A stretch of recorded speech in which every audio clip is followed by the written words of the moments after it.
तुम्हें हम भी सताने पे उतर आएँ तो क्या होगा, तुम्हारा दिल दुखाने पे उतर आएँ तो क्या होगा।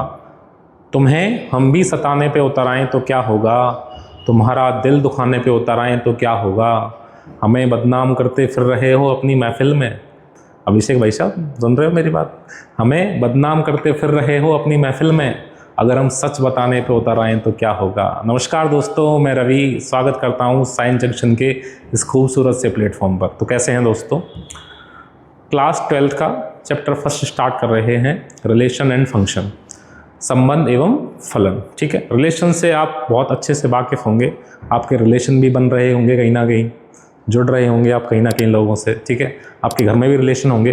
ठीक है, रिलेशन का मतलब गलत नहीं है, रिलेशन का मैथमेटिकली रूप क्या है, मैथमेटिक्स में वो कैसे वेराई करता है, वो सारी चीज़ें हम डिस्कस करने वाले हैं इस वीडियो में। ठीक है, तो सेशन बहुत शानदार होने वाला है, एकदम पेशेंस ही बैठें, एकदम पेशेंस आप लेके बैठें और सारी चीज़ों को डिस्कस करेंगे।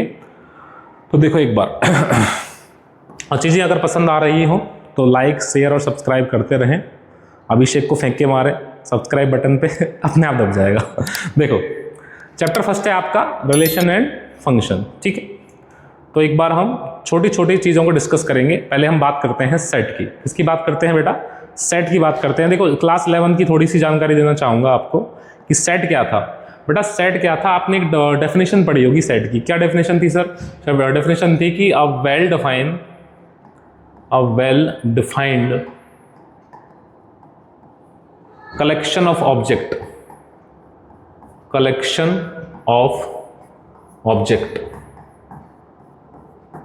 is called a set,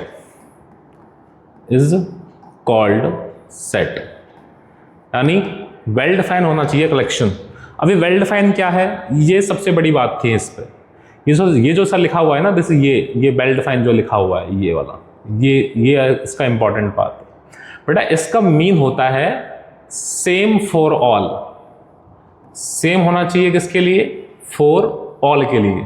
इसका मतलब अगर किसी भी स्टूडेंट को आप एक सेट बनाने के लिए दे रहे हैं, आपने यहाँ पे एक स्टूडेंट को पकड़ा, उसको एक सेट बनाने के लिए दिया, आपने इंडिया में कहीं भी कोई बच्चा पढ़ रहा है, वहाँ पे किसी स्टूडेंट को वही सेट बनाने के लिए दिया, ठीक है, या आउट ऑफ इंडिया कोई बच्चा पढ़ रहा है, वही क्वेश्चन आपने उस स्टूडेंट को दिया, तो ये तीनों स्टूडेंट जो सेट बना के लाएंगे, उस सेट में नंबर ऑफ एलिमेंट इक्वल होने चाहिए। कैसे होने चाहिए? इक्वल। अगर ये इक्वल होते हैं यानी सेम होते हैं सभी के लिए, तो सेट को आप क्या बोल दोगे? वेल डिफाइन बोल दोगे, और वो कलेक्शन क्या कहलाएगा? आपका सेट कहलाएगा। सीधी सी बात ये है। एग्जाम्पल देखते हैं एक बार। एग्जाम्पल में क्या लिखा हुआ है? Collection of boys of class 12th in science junction. Science junction हमारा प्यारा सा प्लेटफॉर्म है, और मैं ये कह रहा हूँ कि साइंस जंक्शन के क्लास 12th के बॉयज का कलेक्शन करने को दिया जाए, तो आप आसानी से कर सकते हैं। क्लास 12th में जो बॉयज़ पढ़ रहे होंगे उनके नाम हम लिख सकते हैं और वो कलेक्शन सेट बन जाएगा, क्योंकि क्लास 12th में बॉयज़ जो हैं वो फिक्स हैं। ऐसा तो हो नहीं सकता कि कोई लड़की लड़का बन गई, ऐसा कोई छुपा बैठा हो तो उसकी पता नहीं है भाई। हम सारे लड़के जो हैं वो आसानी से उस सेट में आ सकते हैं। वो वेल डिफाइंड कलेक्शन होगा और इसको सेट बोल दिया जाएगा। ठीक है, नीचे लिखा हुआ है collection of vowels of English alphabet. English alphabet में जो वोबल्स हैं वो फिक्स हैं। आप सेट बनाओ या कोई और बच्चा सेट बना रहा हो, उस सेट में यही एलिमेंट आएंगे बेटा, AEIOU। आप बनाओ, आपका कोई दोस्त बना रहा हो, या आउट ऑफ इंडिया में कहीं भी कोई बच्चा बना रहा हो, और इसको ये कलेक्शन दिया जाए, a collection of vowels of English alphabet, वो यही लिखेगा, करली ब्रैकेट में यही एलिमेंट लिखे जाएंगे। इसी को बोला जाता है सेम फॉर ऑल। क्या बोला जाता है? Same for all. यही वेल डिफाइंड चीज़ है। ठीक है, आपको पता होगा सेट को करली ब्रैकेट में इनको एलिमेंट बोला जाता है, एलिमेंट को कॉमा के द्वारा अलग अलग करके लिखा जाता है, और सेट को कैपिटल लेटर द्वारा डिनोट किया जाता है। ठीक है, कुछ छोटी छोटी सी बातें हैं, जैसे सेट में कोई भी एलिमेंट रिपीट नहीं होता है। ठीक है, सेट को कैपिटल लेटर द्वारा नोट किया जाता है, सेट को करली ब्रैकेट में बंद करके लिखा जाता है। ठीक है, ये छोटी छोटी सी बातें आपने 11th क्लास में पढ़ी होंगी, मैंने थोड़ा सा आपको इंट्रो दे दिया सेट का। ठीक है, क्यों इंट्रो क्यों दिया? क्योंकि हम कार्टेशियन प्रोडक्ट पे बढ़ने वाले हैं, दो सेट का कार्टेशियन प्रोडक्ट निकालने वाले हैं। देखो ध्यान से एक बार कि मैं बात करता हूं कि एक सेट ले लेते हैं ए, और इस सेट में मैंने एलिमेंट लिखा 1 2 3। ठीक है भाई साहब, आप भी देख लीजिए अभी से एक सेट लिखा बी और उसमें एलिमेंट लिखे मैंने 2 3 4। ठीक है, अब इन दो सेट का कार्टेशियन प्रोडक्ट बेटा ए क्रॉस बी द्वारा डिनोट किया जाएगा। This is A cross B. इन दो सेट का Cartesian product is denoted by A cross B and बेटा इस कार्टेशियन प्रोडक्ट में ऑर्डर्ड पेयर प्रिपेयर होंगे। क्या प्रिपेयर होंगे? ऑर्डर्ड पेयर, पेयर प्रिपेयर होंगे। पेयर समझते हो ना आप? पेयर आप अच्छे से समझते हो, मुझे पता है। देखो कैसे कैसे प्रिपेयर होंगे कि 1 का पेयर 2 के साथ बनेगा पहले, फिर 1 का पेयर 3 के साथ बनेगा, 1 का पेयर 4 के साथ बनेगा, फिर 2 का 2 के साथ बनेगा, 2 का 3 के साथ बनेगा, 2 का 4 के साथ बनेगा, 3 का 2 के साथ बनेगा, 3 का 3 के साथ भी बनेगा, आपका भी उसके साथ बनेगा, और 3 का 4 के साथ बनेगा। पेयर, क्या बनेगा? पेयर। ठीक है, तो ये ए क्रॉस बी तैयार होगा इन दो सेट्स का, ए क्रॉस बी। ऐसे हम बी क्रॉस ए भी निकाल सकते थे। इसका क्या निकाल सकते थे? B cross A. उसमें फिर सेट बी के एलिमेंट पहले लिख दिए जाते, फिर सेट ए के एलिमेंट लिखे जाते। तो बी के अगर एलिमेंट पहले लिखा जाए और तब बी क्रॉस ए निकाला जाए तो बेटा कुछ ऐसे तैयार हो गए। 2,1, 2 का 1 के साथ, फिर 2 का 2 के साथ, 2 का 3 के साथ, फिर 3 का 1 के साथ, 3 का 2 के साथ, और 3 का 3 के साथ। ठीक है, फिर 4 का 1 के साथ, 4 का 2 के साथ, 4 का 3 के साथ। ये ऑर्डर्ड पेयर तैयार होंगे ए क्रॉस बी और बी क्रॉस ए में। ठीक है, मैं क्लियरली देख सकता हूं कि ए क्रॉस बी जो आया है वो बी क्रॉस ए के इक्वल नहीं है, क्योंकि इसमें 1,2 है, इसमें 2,1 है, इसमें ऑर्डर चेंज हो गया है इनका। इट मीन्स यहां से एक चीज और निकाल के जा सकती है कि बेटा जो ए क्रॉस बी होता है वो इक्वल नहीं होता किसके? बी क्रॉस ए के। ठीक है, वो इक्वल नहीं होता किसके? बी क्रॉस ए के। This is not equal to ऐसे। ठीक है, ठीक है साहब। अच्छा, एक चीज और बात करते हैं। जैसे एक मैं आपको दिखाता हूं, जैसे मैंने एक सेट लिखा ए, मैंने इसमें लिखा 1,-1। ठीक है, अब मैं आपसे बात करता हूं कि सर ए क्रॉस ए निकालो, तो बेटा इस सेट का इसी के साथ क्रॉस कराया जाएगा ए क्रॉस ए में। तो उसमें क्या आएगा सर? देखो 1 का पेयर पहले 1 के साथ ही बनेगा, 1 का 1 के साथ, फिर 1 का -1 के साथ बनेगा। ठीक है, 1 का काम खत्म हो गया, अब -1 का बनेगा।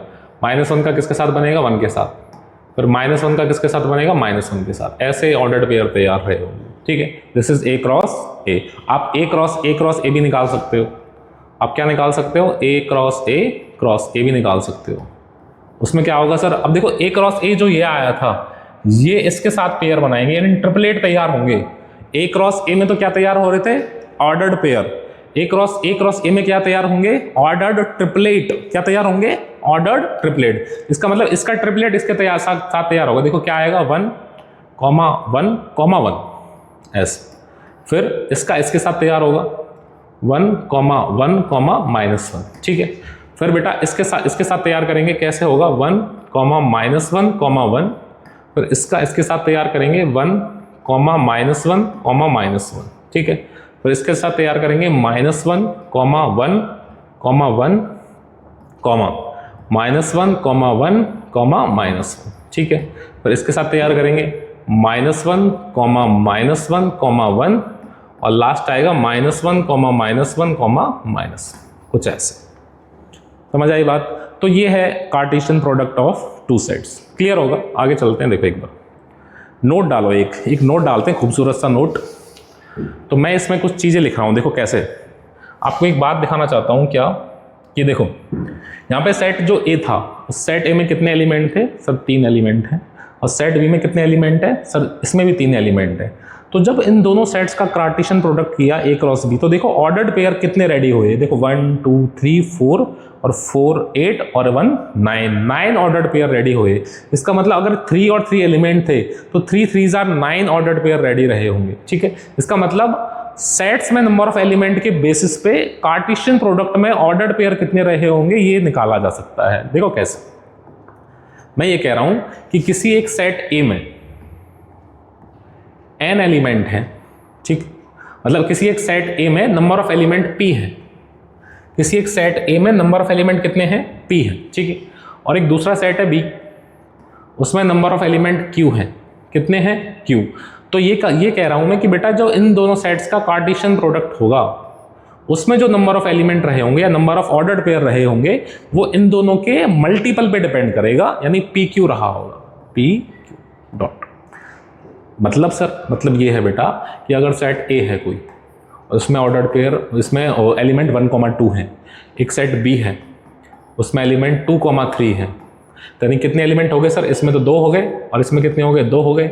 इसका मतलब जो A क्रॉस B निकाला जाएगा उसमें ऑर्डर्ड पेयर 2 2 4 रहे होंगे, कितने रहे होंगे, 4। सिंपल सी बात है, 11th क्लास की चीज़ है, कोई बड़ी बात नहीं है, ठीक। अब बात करते हैं रिलेशन की। किसकी बात करते हैं, रिलेशन की। रिलेशन आप समझते ही हो, कनेक्शन, दो लोगों के बीच का कनेक्शन रिलेशन कहलाता है। यहाँ सेट के बीच का कनेक्शन होगा, दो सेट के बीच का कनेक्शन रिलेशन कहलाएगा। एक फॉर्मल डेफिनेशन भी है, उसको भी हम डिस्कस करेंगे। तो पहले मैं नॉर्मल सी चीज़ अगर लिखूँ, रिलेशन को डिफाइन करूँ, तो रिलेशन क्या होता है कि a connection between two set, a connection between two sets, ठीक है, इज कॉल्ड रिलेशन। कि दो सेट के बीच का कनेक्शन ही क्या है, रिलेशन है सर, ठीक है। अच्छा, एक फॉर्मल डेफिनेशन और है, उस फॉर्मल डेफिनेशन की तरफ बढ़ेंगे अपन और चीज़ों को डिस्कस करेंगे। एक बार ध्यान से सुनो आप।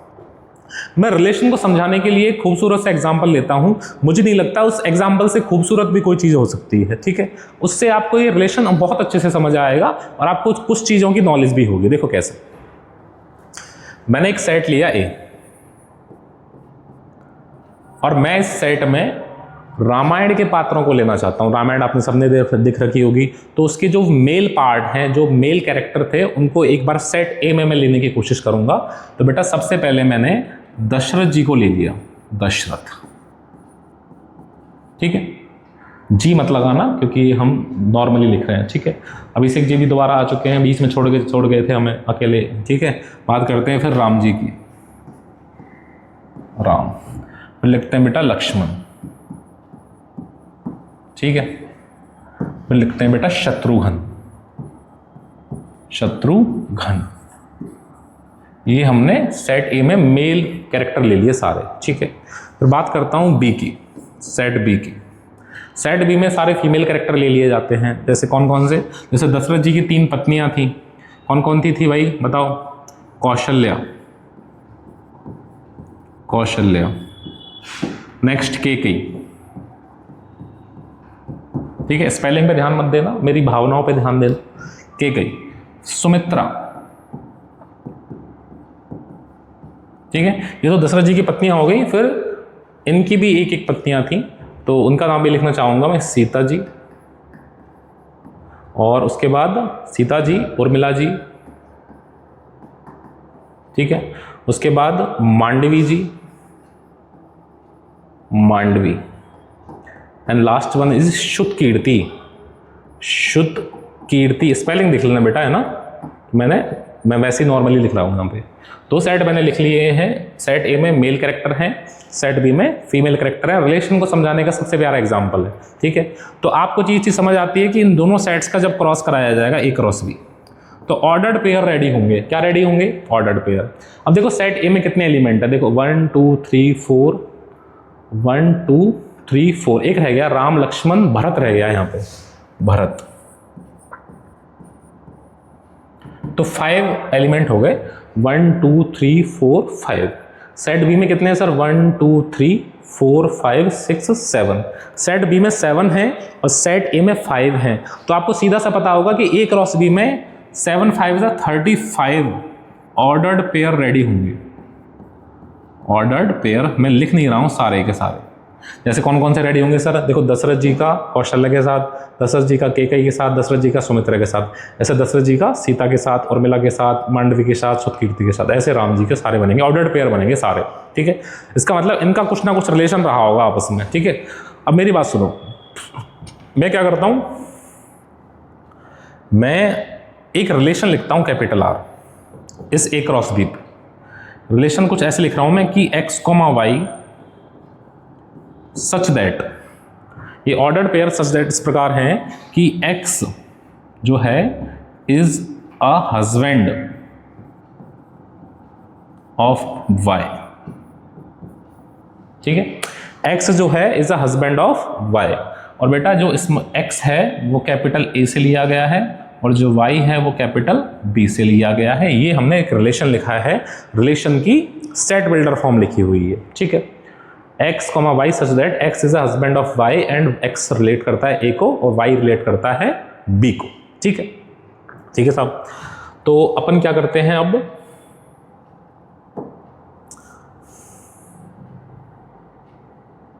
आगे बढ़ाते हैं इसको। ठीक है, थोड़ी जगह ले लेते हैं अपने लिए। ये जो रिलेशन लिखा हुआ है R, इसकी रोस्टर फॉर्म तैयार की जाती है। देखो कैसे, capital R is equal to, roster form क्या तैयार होगी बेटा, X हस्बैंड होगा Y का, तो कौन कौन होगा बेटा, दशरथ जी के साथ साथ कौन कौन आएंगी, कौशल्या, केकई और सुमित्रा। दशरथ जी के साथ दशरथ जी के साथ आएंगी बेटा कौशल्या,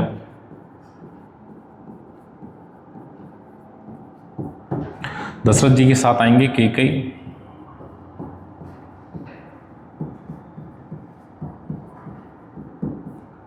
ठीक है, दशरथ जी के साथ आएंगी सुमित्रा। ये हस्बैंड थे इनके। ठीक है, अब आते हैं राम जी पे। बेटा राम जी की पत्नी का नाम क्या था? अभिषेक जी आपको पता है क्या, राम जी का पत्नी का नाम क्या था? सीता जी। ठीक है, अच्छा फिर ये बताओ, राम जी की पत्नी नाम को तो पता है आपको, आप लक्ष्मण जी की पत्नी का नाम बताओ मुझे एक बार। लक्ष्मण जी की पत्नी का नाम क्या था? मुझे पक्का पता है, आपको नहीं पता होगा। लक्ष्मण जी की पत्नी का नाम था उर्मिला। क्या था? उर्मिला। फिर बात करते हैं किसकी, भरत जी की। बेटा भरत जी की पत्नी का नाम आपको भी नहीं पता होगा। भरत जी की पत्नी का नाम था मांडवी। क्या नाम था? मांडवी। ठीक है, उसके बाद लास्ट जो भाई साहब बचे हुए हैं वो है शत्रुघ्न जी। और बेटा शत्रुघ्न जी की जो पत्नी का नाम है वो शॉर्ट में लिख देता हूं, शत्रुघ्न कौमा शुतकीर्ति। ये ऑर्डर्ड पेयर आएंगे। ठीक है, ये रिलेशन में ये इसकी सेट बिल्डर रोस्टर फॉर्म रही होगी। इस सेट बिल्डर फॉर्म की रोस्टर फॉर्म मैंने तैयार कर दी है कि x जो है वो हस्बैंड होना चाहिए y का, यानी पहला वाला एलिमेंट दूसरे वाले का क्या होना चाहिए, हस्बैंड होना चाहिए। ये ऑर्डर्ड पेयर लिखे हुए मैंने। अच्छा मुझे एक बात बताओ आप कि ये जो R में ये जो ऑर्डर्ड पेयर लिखे हुए हैं, ये सारे के सारे ऑर्डर्ड पेयर बेटा A क्रॉस B में रहे होंगे या नहीं रहे होंगे? A क्रॉस B में 35 ऑर्डर्ड पेयर हैं। ये R के जितने भी लिखे हुए हैं यहाँ पे वो सारे के सारे किस में रहे होंगे? A क्रॉस B में रहे होंगे। इसका मतलब मैं लिख सकता हूँ कि बेटा की जो R होगा वो सबसेट होगा किसका? A क्रॉस B का। R जो होगा वो सबसेट होगा किसका? A क्रॉस B का। अगर R बेटा सबसेट है A क्रॉस B का, then capital R is a relation, तभी रिलेशन कहलाएगा। ये भी एक फॉर्मल डेफिनेशन है इसकी कि रिलेशन जो होता है वो सबसेट होता है और इक्वल भी होता है किसके? A क्रॉस B के। ये इसकी फॉर्मल डेफिनेशन। ठीक है, connection between two sets is a normal definition. ठीक है, तो आपसे कोई पूछता है कि रिलेशन क्या होता है, कि दो सेट्स का रिलेशन क्या होता है, दो सेट्स का जो बेटा रिलेशन होता है वो रिलेशन जो होता है वो सबसेट होता है किसका? A cross B। क्लियर है? उस एग्जाम्पल से मैंने आपको समझाने की कोशिश की है। ठीक है, आगे देखते हैं।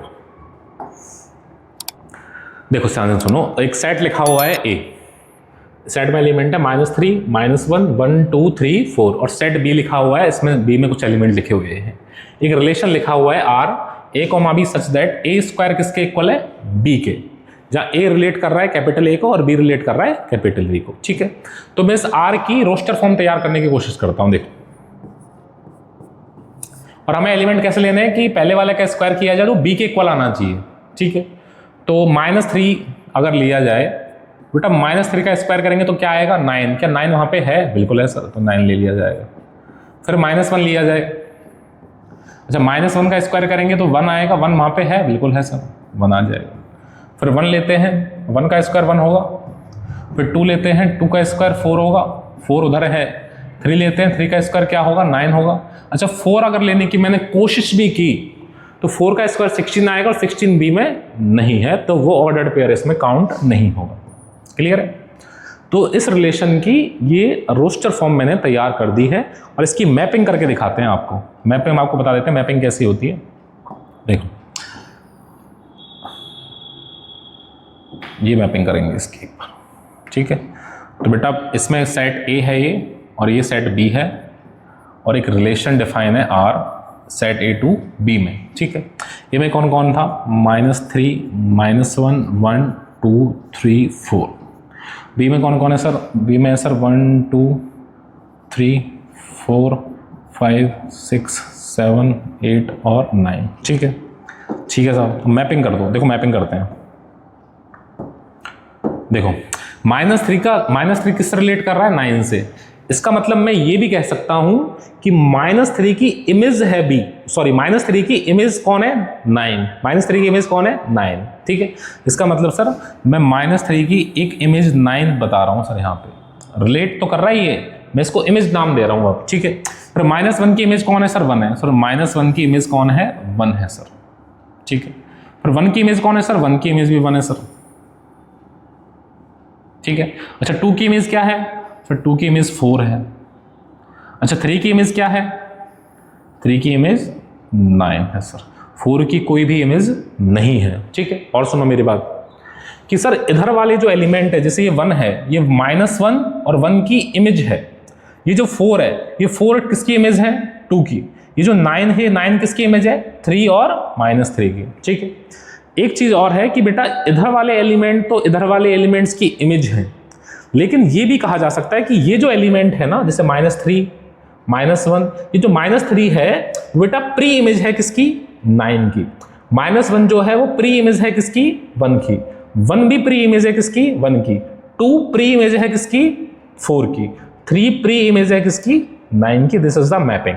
आप एरो डायग्राम भी बोल सकते हैं इसको, ठीक है। इसको आप मैपिंग बोल सकते हो। क्या क्या बोल सकते हो इसको? सर दिस इज मैपिंग, ठीक है। इसको एरो डायग्राम भी बोला जाता है, एरो डायग्राम।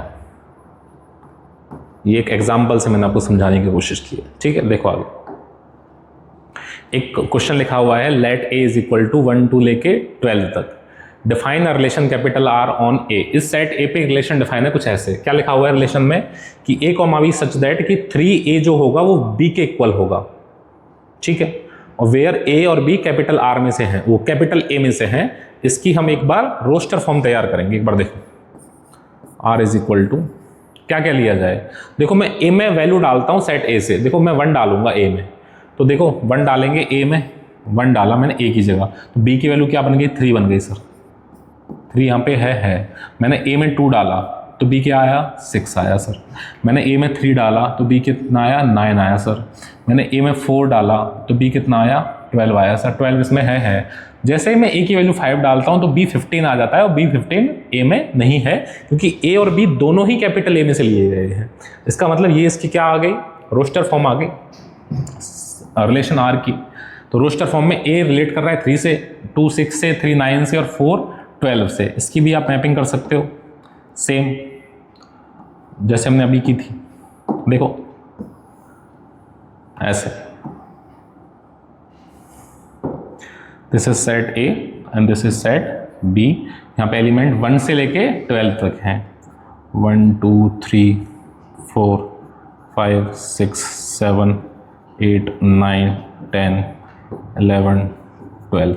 यहाँ पे भी वही है 1। मैं सारे नहीं लिखूंगा पर यहाँ पे जैसे 1 2 3 dot dot dot 9 dot dot dot 12 dot dot dot.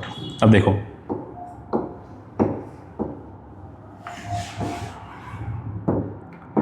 देखो बेटा 1 की इमेज क्या आई थी? 3। 1 की इमेज 3 आई है। अच्छा 2 की इमेज क्या आई है सर? 2 की इमेज आई है सर 6, यहाँ कहीं 6 रहा होगा, उसको लिख लेना आप, ठीक है। जैसे यहाँ पे 6 है सर, 6, ठीक है। उसके बाद 3 की इमेज क्या आई है सर, 3 की इमेज आई है सर 9। जब 4 की इमेज आई क्या आई है सर, 4 की इमेज आई है 12। तो this is the mapping of this relation. Clear, ठीक। देखो आगे, a relation define on a set of natural number. एक रिलेशन डिफाइन है एक नेचुरल नंबर के सेट पे, ठीक है। और रिलेशन क्या लिखा हुआ है कि a कॉमा ए क्यूब, यानी यहाँ पे अगर a लिखा हुआ है तो यहाँ पे उसका क्यूब कर दिया गया है। Where a is a prime number होना चाहिए और लेस देन 10 होना चाहिए। प्राइम नंबर लेस देन 10 आपको पता होगा, अगर आपको किसी को भी नहीं पता है प्राइम नंबर्स क्या होते हैं। अभिषेक जी आपको पता है क्या प्राइम नंबर क्या होते हैं? नहीं पता तो अभिषेक जी हमारी वीडियो देखिए एक बार, साइंस जंक्शन के उस प्लेटफॉर्म पे जाइए, प्लेलिस्ट खोलिए क्लास 10th की, वहाँ पे बहुत अच्छे से समझा रखा है प्राइम नंबर्स क्या होते हैं, कंपोजिट नंबर क्या होते हैं, तो वहाँ आप जाके देख सकते हैं, ठीक है। तो मैं बात करता हूँ कि प्राइम नंबर लेस देन 10 क्या क्या रहा होगा सर, ए की वैल्यू क्या क्या पॉसिबल हो सकती है। देखो ए की वैल्यू सर मैं लिख देता हूँ, ए की वैल्यू सर 2 हो सकती है, 2 सबसे छोटा प्राइम नंबर है। ए की वैल्यू 3 हो सकती है, 5 हो सकती है, 7 हो सकती है। 7 के बाद क्या आएगा, 9 नहीं आएगा, 10 नहीं आएगा, 11 आएगा, लेकिन हमें लेस देन 10 चाहिए था, तो लेस देन प्राइम नंबर यही है। तो एक रिलेशन बनाता हूं मैं, इस पे रोस्टर फॉर्म तैयार करते हैं। अगर यहाँ पे a लिखा जाता है तो साइड में उसका क्यूब लिखा जाएगा। जैसे 2 लिखा तो 2 का क्यूब 8 आ जाएगा, 3 लिखता हूँ तो 3 का क्यूब 27 आ जाएगा, 5 लिखता हूँ तो 5 का क्यूब 125 आ जाएगा, और 7 लिखते हैं तो 7 का क्यूब 343 आ जाएगा। दिस इज द रिलेशन, ठीक है। कुछ इस प्रकार से रिलेशन को तैयार किया जा सकता है। मैपिंग भी कर सकते थे, इसकी एरो डायग्राम बना सकते थे, जैसे हमने लास्ट क्वेश्चन में देखा था, ठीक है। अच्छा सुनो, हाँ देखो ध्यान से एक चीज देखो आप, मैंने अभी आपको ये बताया कि किसी एक सेट ए में p एलिमेंट है, कितने एलिमेंट है, p। फिर मैंने आपको बताया कि किसी एक सेट b में q एलिमेंट है, ठीक है।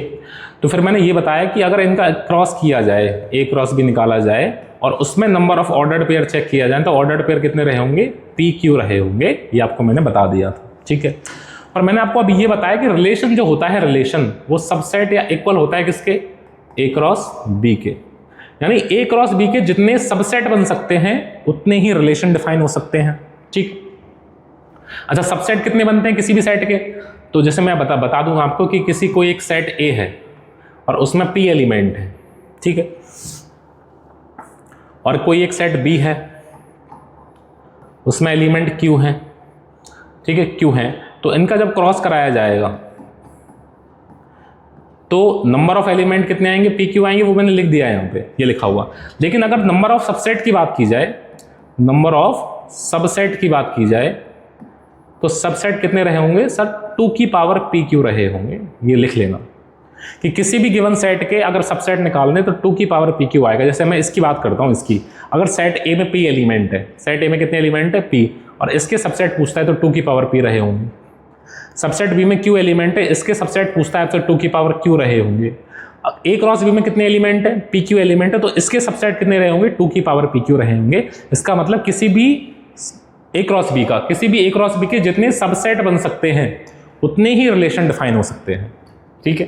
तो मैं यहाँ लिख सकता हूँ कि ए क्रॉस बी में कितने एलिमेंट है, पी क्यू एलिमेंट है। तो नंबर ऑफ रिलेशन की बात की जाए, नंबर ऑफ रिलेशन की बात की जाए कि कितने रिलेशन बन सकते हैं ए पी से क्यू में या ए से बी में, ए से बी में कितने रिलेशन बन सकते हैं सर, वो बन सकते हैं कि जितने सबसेट बन सकते हैं ए क्रॉस बी के, जितने सबसेट बनेंगे उतने ही रिलेशन बनेंगे। और सबसेट कितने बनते हैं, 2 की पावर पी क्यू, तो 2 की पावर पी क्यू ही रिलेशन रहा होगा। ये आप नोट डाल के लिख लेना। इस पर एक सवाल करते हैं, देखो ध्यान से। सेट ए लिखा हुआ है, सेट ए में एलिमेंट है 1 2, इसका मतलब मुझे पता चल गया कि सेट ए में नंबर ऑफ एलिमेंट कितने हैं, 2 हैं सर। अच्छा सेट बी में नंबर ऑफ एलिमेंट कितने हैं, 3 हैं सर, 3 4 7 3 एलिमेंट है। Then the number of relation from A to B, कि ए से बी में कितने रिलेशन बन सकते हैं। तो मैंने क्या बोला कि पहले ए क्रॉस बी के ऑर्डर्ड पेयर निकाल लो आप। ए क्रॉस बी में कितने ऑर्डर्ड पेयर रहे होंगे, 3 2 जा 6 रहे होंगे। तो बेटा नंबर ऑफ रिलेशन कितने बनेंगे, कितने बनेंगे अभिषेक जी, ध्यान दे लो भाई साहब, 2 की पावर 6 कितने बने होंगे, 2 की पावर 6 बने होंगे नंबर ऑफ रिलेशन। ऑप्शन आ जाएगा 4th। क्लियर है, ठीक है, पढ़ लो भाई साहब, पढ़ लो, नींद आ रही है आपको यार। देखो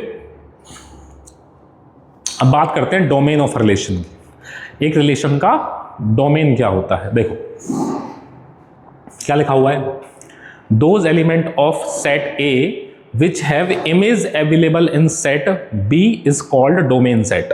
देखो ध्यान से सुनो, रिलेशन जो होता है वो एक मशीन की तरह होता है। किसकी तरह होता है? मशीन की। उस रिलेशन में आप क्या, किसी भी रिलेशन में आप कुछ वैल्यू जो डालते हो, किसी भी रिलेशन में आप क्या डालते हो, वैल्यू जो डालते हो, इनपुट डालते हो, वो डोमेन के अंतर्गत आता है, और जो आउटपुट निकल के आता है वो रेंज के अंतर्गत आता है। तो क्या लिखा हुआ है, those element of set A, set ए के वो एलिमेंट जिनकी इमेज हो किसमें, बी में, वो किसका काम करेंगे, डोमेन सेट का काम करेंगे। ठीक है, ये सिंपल सी डेफिनेशन है, एक एग्जांपल से समझाने की कोशिश करूंगा। पहले एक डेफिनेशन और देख लो आप रेंज की। रेंज क्या लिखा हुआ है, those element of set B which are image of some element in set A is called range.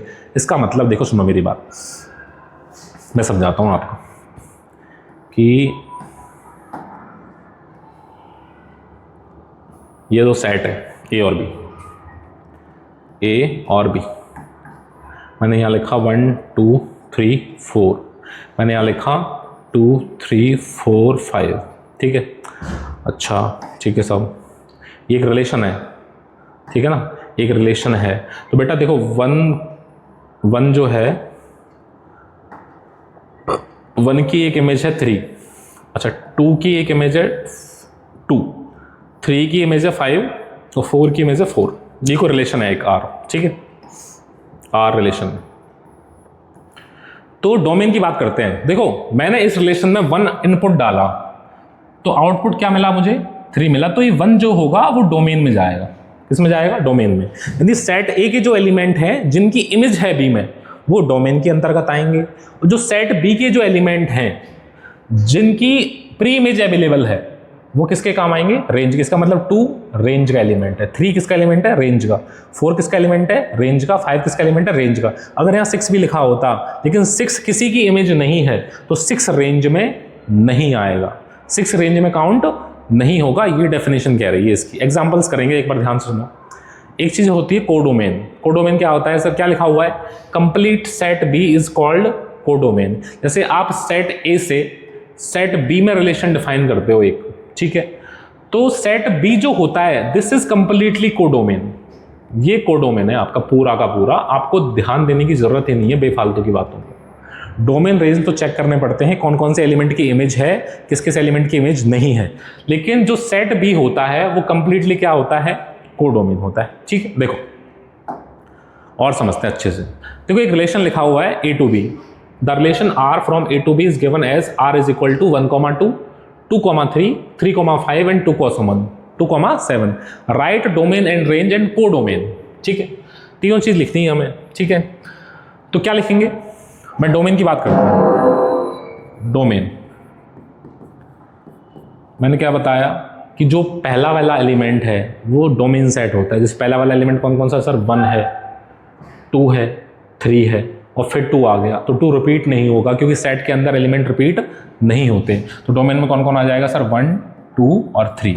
ठीक है, मैं रेंज की बात करता हूं। रेंज क्या आ रही है, जो जो आउटपुट आ रहा है, आउटपुट क्या आ रहा है सर, 2 आ रहा है, 3 आ रहा है, 5 आ रहा है और 7 आ रहा है। किस सर, 2 3 5 7, ये किसका काम करेंगे, रेंज का। और बात करते हैं कोडोमेन की। कोडोमेन क्या होता है, कोडोमेन कंप्लीट सेट बी होता है। सेट ए से सेट बी में रिलेशन डिफाइन था, तो सेट बी जो है वो क्या है, कोडोमेन। यहां लिख देता हूं set B, set B is completely codomain. Clear हुआ बेटा, मशीन की तरह है, जो इनपुट डालोगे वो डोमेन है, जो आउटपुट निकल रहा है वो रेंज है। समझ आती है बात, इसके अलावा और कुछ काउंट नहीं होगा इसमें। देखो आगे, कंसीडर अ सेट ए, ये सेट ए लिखा हुआ है, सेट बी लिखा हुआ है। ठीक है, एक रिलेशन क्या लिखा हुआ है, R is equal to A comma B such that B minus A is equal to 1।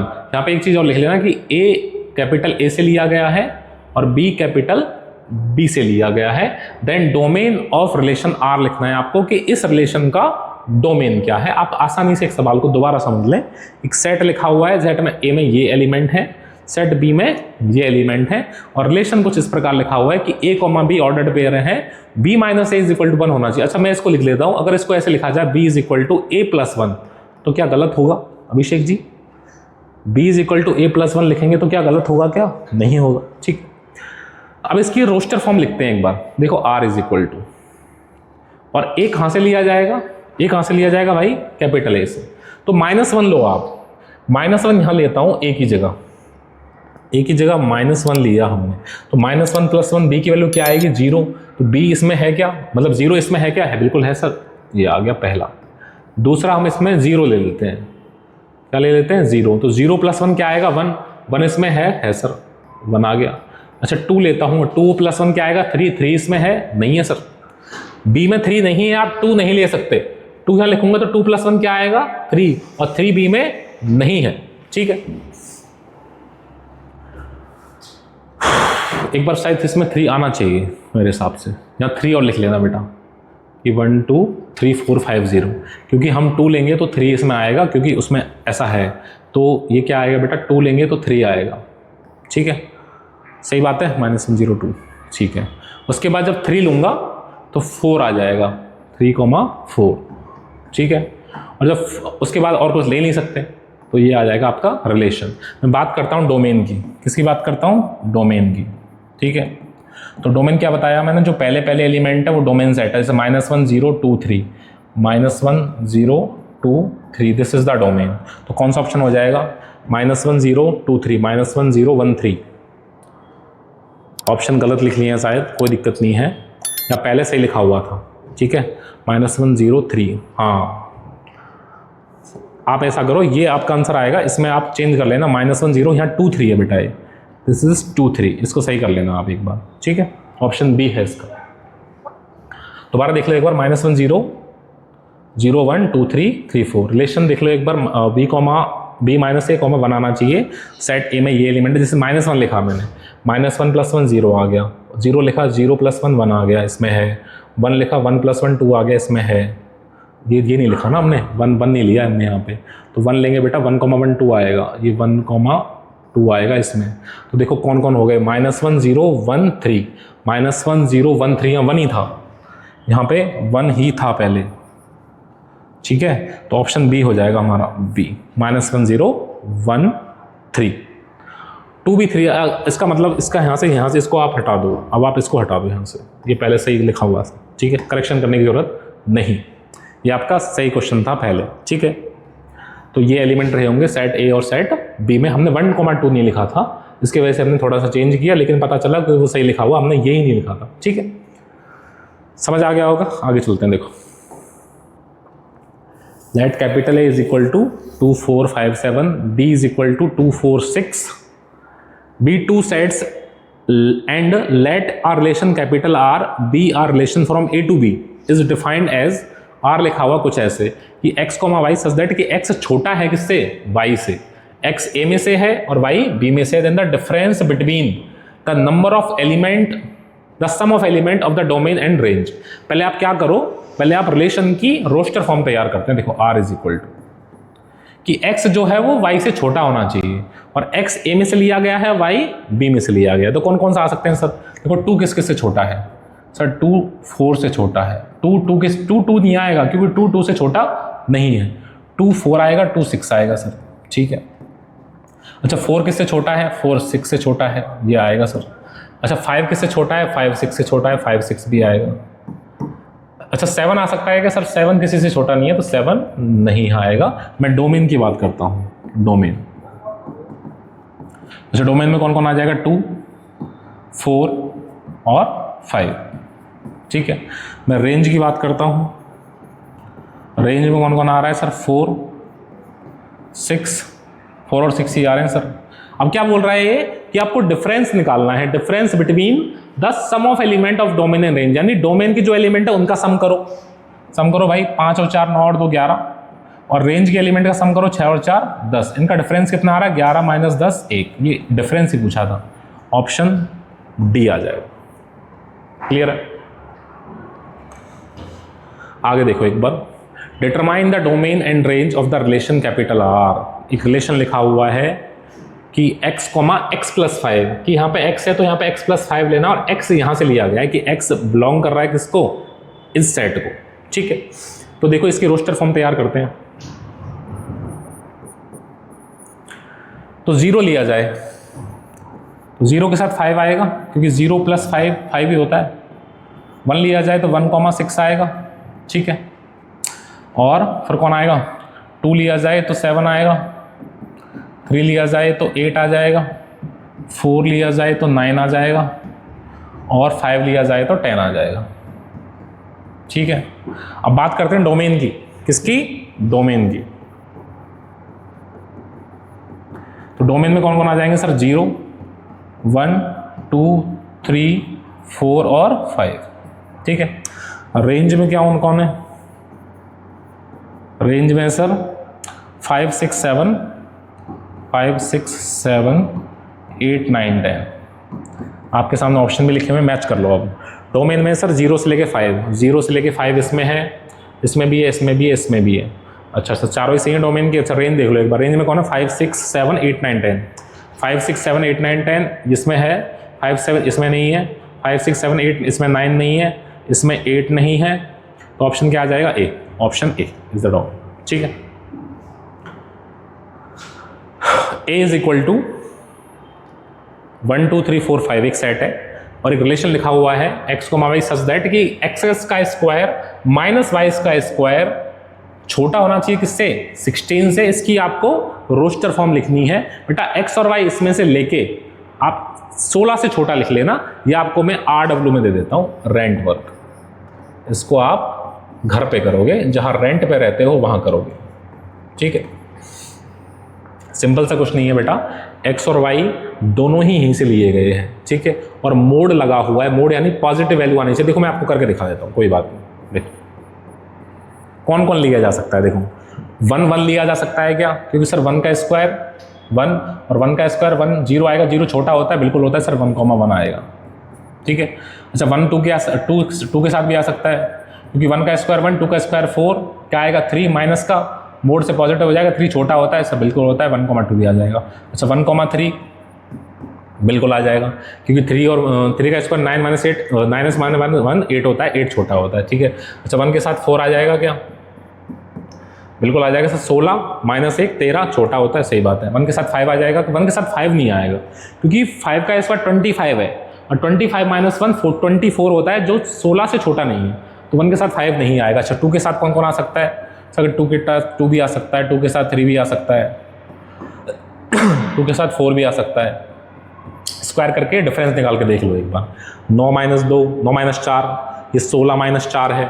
ठीक है, 16 माइनस 4 के तो 12, ये भी सही है। अच्छा 2 के साथ 5 आ सकता है क्या, 25 माइनस 4 21 नहीं आ सकता, 2 के साथ 5 नहीं आएगा, इसको हटा दो। ठीक है, 2 के साथ यही आएंगे। 3 के साथ कौन कौन आ सकता है, देख लो एक बार, 3 के साथ 3 आ सकता है, 3 के साथ 4 भी आ सकता है, क्योंकि 16 माइनस 9 7 होता है।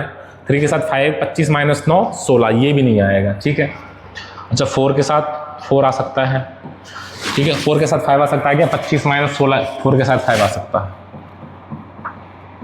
25 माइनस 16 9 आएगा, छोटा है। ठीक है, 5,5 भी आ सकता है। चेक कर लेना बेटा, कहीं गलती हो गई हो तो देख लेना, ये मत बोलना सर आपने गलती कर दी, क्योंकि मैं अकेला हूँ आपके सामने, अभिषेक भाई साहब बैठे हुए हैं जो कुछ बताएंगे नहीं मुझे अभी। ठीक है, तो इसको रोस्टर फॉर्म इसकी ये हो जाएगी, आप एक बार दोबारा देख लेना, कोई गलती हो तो मुझे कमेंट में बता देना। ठीक है, नेक्स्ट आते हैं बेटा टाइप्स ऑफ रिलेशन पे। किस पे आते हैं Abhishek ji, types of relation पे आते हैं, ध्यान से समझिए। टाइप्स ऑफ रिलेशन में पहला टाइप है बेटा रिफ्लेक्सिव रिलेशन। कौन सा relation, reflexive.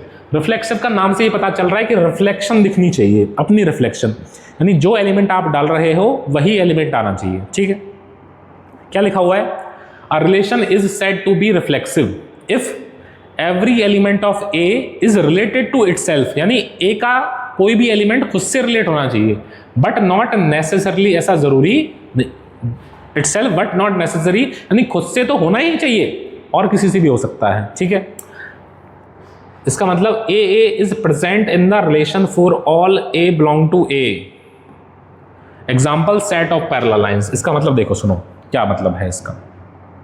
Set of parallel lines in a plane, कि इस सेट में बहुत सारी लाइंस हैं। कैसी लाइन है? पैरेलल है, L1 L2 के पैरेलल है, L2 L3 के पैरेलल है, ठीक है। अच्छा, हम रिफ्लेक्सिव चेक कर रहे हैं। रिफ्लेक्सिव में क्या होगा? जैसे ये तो ये कह रहा है कि L1 L2, इसका मतलब ये है कि L1 जो है वो पैरेलल है किसके? L2 के। इसका मतलब क्या है?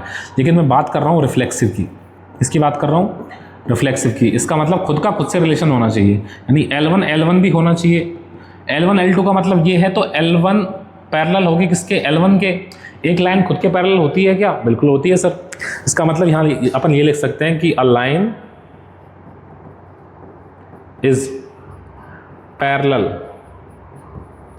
To itself. एक लाइन जो होती है वो खुद के पैरेलल होती है। इसका मतलब सीधी सी बात ये हुई कि रिफ्लेक्सिव जब चेक करना है तो इस प्रकार का कुछ एलिमेंट आपको R में दिखना चाहिए, यानी A, R में होना ही चाहिए। ये तो होना ही चाहिए। A का रिलेशन किसी और के साथ भी हो सकता है, ठीक। रिफ्लेक्स रिलेशन ये हो गया। इनका एग्जाम्पल आपको मैं लास्ट में दिखा दूंगा एक बार, ठीक है। सिमेट्रिक रिलेशन क्या कहता है कि a relation is said to be symmetric if whenever A related to B, जब A रिलेट करेगा B से, always implies that B is related to A। यानी अगर इफ A, B अगर R में है तो यहां से ये जरूर होगा कि B, A भी R में होगा। ये दोनों होने चाहिए। अगर A B है तो इसका उल्टा भी होना चाहिए, ठीक है। वही लिखा हुआ है, if A B is present in the relation implies B A is also present in the relation for all A belong to A, ठीक है। अगर A B है तो B A भी होना चाहिए, ठीक है। नेक्स्ट देखो, transitive relation. A relation is said to be transitive if whenever A is related to B and B is related to C, always implies that A is related to C। देखो कैसे, ये कहना चाहता है कि if, कि अगर A B R में है, A भी बिलोंग कर रहा है R को और B C भी बिलोंग कर रहा है R को, ठीक है, तो यहां से ये मस्ट होना चाहिए कि A C भी R को बिलोंग करना चाहिए। Then we can say R is transitive relation. इसमें थोड़ी सी कंफ्यूजन होती है बच्चों को, चेक करने में थोड़ी दिक्कत आती है, तो मैं आपको सीधी सी भाषा में समझा देता हूं। आप रिलेशन में क्या चीज देखो कि आप इन दोनों को देखो पहले, कि अगर ये मिल रहे हैं तब जाके ये ना मिल रहा हो। ये दो रिलेशन मिल रहे हैं कि A का B से मिल रहा है और B का C से भी मिल रहा है, तब जाके A, C अगर ना मिले तो रिलेशन रिफ्लेक्स ट्रांजिटिव नहीं होगा। समझ आ गए? कि अगर A B और B C मिल रहे हैं तो लेकिन A C नहीं मिल रहा तो रिलेशन क्या होगा? नहीं होगा, ट्रांजिटिव नहीं होगा। लेकिन बच्चा ये भी कहता है सर A B तो मिल रहा है लेकिन B C नहीं मिल रहा, तो बेटा उस रास्ते पे हमें नहीं जाना है, वो हमें चेक ही नहीं करना है, ठीक है। और ऐसा भी हो सकता है कि A B तो मिल रहा हो और कोई भी B C ना मिले, none B C not belong to R, तब भी रिलेशन ट्रांजिटिव नहीं होगा। बेसिकली आप इस चीज पे ध्यान दो कि A B और B C अगर मिल रहे हो तब जाके A C ना मिले तो रिलेशन क्या नहीं होगा? ट्रांजिटिव होगा। ट्रांजिटिव नहीं होगा, अदरवाइज इसको ट्रांजिटिव बोलेंगे हम, ठीक है। नोट लास्ट बेटा, equivalence relation. A relation is said to be equivalence if it is reflexive, symmetric and transitive. अगर कोई रिलेशन रिफ्लेक्सिव भी है, सिमेट्रिक भी है और ट्रांजिटिव भी है तो उस रिलेशन को क्या बोला जाएगा? इक्विवेलेंस बोला जाएगा। यानी तीनों ही रिलेशन अगर उसमें मिल रहे हैं तो रिलेशन क्या होगा? इक्विवेलेंस होगा। एक एग्जांपल देखो आप, ठीक है। मैंने एक सेट लिया A,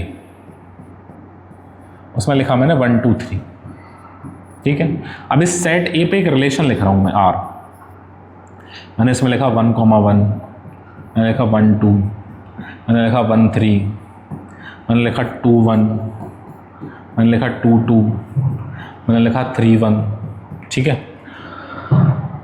ठीक है साहब, मैंने लिखा 2 3, मैंने लिखा 3 2। ये मैंने एक रिलेशन लिखा, ठीक है। अब बात करते हैं रिफ्लेक्सिव की। किसकी बात करते हैं? रिफ्लेक्सिव की। कैसे चेक किया जाएगा? सेट ए देखो, रिफ्लेक्सिव के लिए क्या देखो? सेट ए। सेट ए में कौन कौन से एलिमेंट है? 1 2 3। इन एलिमेंट्स की खुद के साथ इमेज होनी चाहिए। अगर सेट ए में 1 है तो 1 1 होना चाहिए, है सर। सेट ए में 2 है तो 2 2 होना चाहिए, है सर। सेट ए में 3 है तो 3 3 भी होना चाहिए, 3 3 इसमें नहीं है, ये रिफ्लेक्सिव नहीं है। समझ आई बात? अगर इसमें 3 3 और होता तो ये रिलेशन क्या हो जाता, रिफ्लेक्सिव हो जाता। 3 3 इसमें नहीं है तो मैं यहाँ ये लिख दूंगा कि 3,3 is not a element of R, इसलिए रिलेशन रिफ्लेक्सिव नहीं है। समझ आ गई बात? इसका मतलब रिफ्लेक्सिव होने के लिए 1 1 2 2 3 3 तो होना ही चाहिए था आर में, बाकी चाहे कुछ भी हो उससे कोई फर्क नहीं पड़ता। ठीक है, बात करते हैं सिमेट्रिक की। सिमेट्रिक क्या कहता है कि अगर ए रिलेट कर रहा है बी से तो बी ए भी करना चाहिए। देखो, अच्छा इसको देखो 1 1 को, इस 1 1 को देखो एक बार कि सर 1 1 क्या क्या सीन है कि अगर सर ये ए है, ठीक है, और ये बी है तो ए बी तो है आर में। अब बी ए, इसका बी ए क्या बनेगा, इसका सर बी ए बने 1 1 ही तो बनेगा, ये बी है ये ए है, ये तो ये भी है आर में। इसका मतलब ये जो एलिमेंट होते हैं ना, जैसे 1 1 2 2 3 3 4 4, ये ए बी और बी ए बना देते हैं। इसका मतलब ये सिमेट्रिक होते हैं, ये ऑर्डर्ड पेयर होते हैं सिर्फ, बाकी के चेक किए जाएंगे। यानी अगर आप इन एलिमेंट का, जैसे कौन कौन से एलिमेंट, इस टाइप की जो एलिमेंट है ए टाइप्स के एलिमेंट जो हैं, इनका आप रिफ्लेक्सिव चेक तो करोगे ही कि ए होना चाहिए। अगर आप इनका सिमेट्रिक चेक कर रहे हो तो ये सिमेट्रिक मिलेंगे। यानी ए टाइप के जो ऑर्डर पेयर होंगे वो सिमेट्रिक बना देते हैं, क्योंकि वही ए बी और बी सी भी बन जाते हैं, वही ए बी और बी ए बन जाते हैं, उल्टा भी हो जाता है उनका। ठीक है, इसका मतलब 1 1 को चेक करने की जरूरत नहीं है। किसको चेक किया जाएगा? 1 2 को। देखो ये ए बी है तो इसका बी ए क्या बनेगा, इसका बी ए बनेगा सर 2 1 है। ठीक है, अच्छा 1 3 अगर ए बी है तो इसका बी ए क्या बनेगा, 3 1 बनेगा सर, 3 1 भी है। अच्छा 2 1 का तो 1 2 बन जाएगा इसका। ठीक है, अच्छा 2 2 को चेक करने की जरूरत नहीं है क्योंकि ए टाइप्स का है, ये तो सिमेट्रिक होता ही है। अच्छा 2 3 का उल्टा क्या बनेगा, 3 2 ये है तो ये दोनों है। तो मैं ये लिखूंगा, क्या लिखूंगा कि ए बी तो आर में है, बी ए भी है, तो रिलेशन क्या हो जाएगा, सिमेट्रिक। ध्यान से सुन लो दोबारा कि आपको बेटा जो रिलेशन दे रखा है, इस रिलेशन में जितने ऑर्डर्ड पेयर लिखे हुए हैं, अगर ए बी है तो उसका उल्टा भी दिखना चाहिए। जैसे सर 1 2 है तो 2 1 दिखना चाहिए, ये रहा। 1 3 है तो 3 1 दिखना चाहिए, 2 3 है तो 3 2 भी दिखना चाहिए। आप 1 1 2 2 को चेक करने की जरूरत नहीं है क्योंकि ये ए बी और बी ए बना देते हैं। समझ आई बात? बात करते हैं तीसरी ट्रांजिटिव की। किसकी? ट्रांजिटिव की। ट्रांजिटिव क्या कहता है भाई साहब, छोटा कर लेते हैं इसको। देखो ट्रांजिटिव क्या कहता है, ट्रांजिटिव ये कहता है कि ए बी आर में है और बी सी भी आर में है, तब ए सी चेक करो। देखो चेक करते हैं। जैसे मैंने क्या किया, मैंने इसको ले लिया, देखो 1 1 को, 1 1 ये ए और बी है, आर में है सर। अब बी की वैल्यू 1 है ना, अब ये देखो 1 का किसके साथ रिलेशन है, देखो 1 का 2 के साथ है, तो ये 1 2 ले लिया, ये भी आर में है। इसका मतलब सर ये बी बन गया और ये सी बन गया। देखो ए बी है, बी सी भी है। अब ए सी चेक करो, अच्छा ए सी क्या बनेगा, ए सी की वैल्यू 1 होगी और सी की वैल्यू क्या होगी 2। 1 2 है आर में, बिल्कुल है सर, 1 2 ये रहा। इस प्रकार की चीज़ें होनी चाहिए, सभी होने चाहिए। अगर कोई एक पेयर भी मना कर रहा है तो वो रिलेशन ट्रांजिटिव नहीं होगा। तो आप चेक कर लो कि कौन सा मना कर रहा है। देखो देखते हैं एक बार।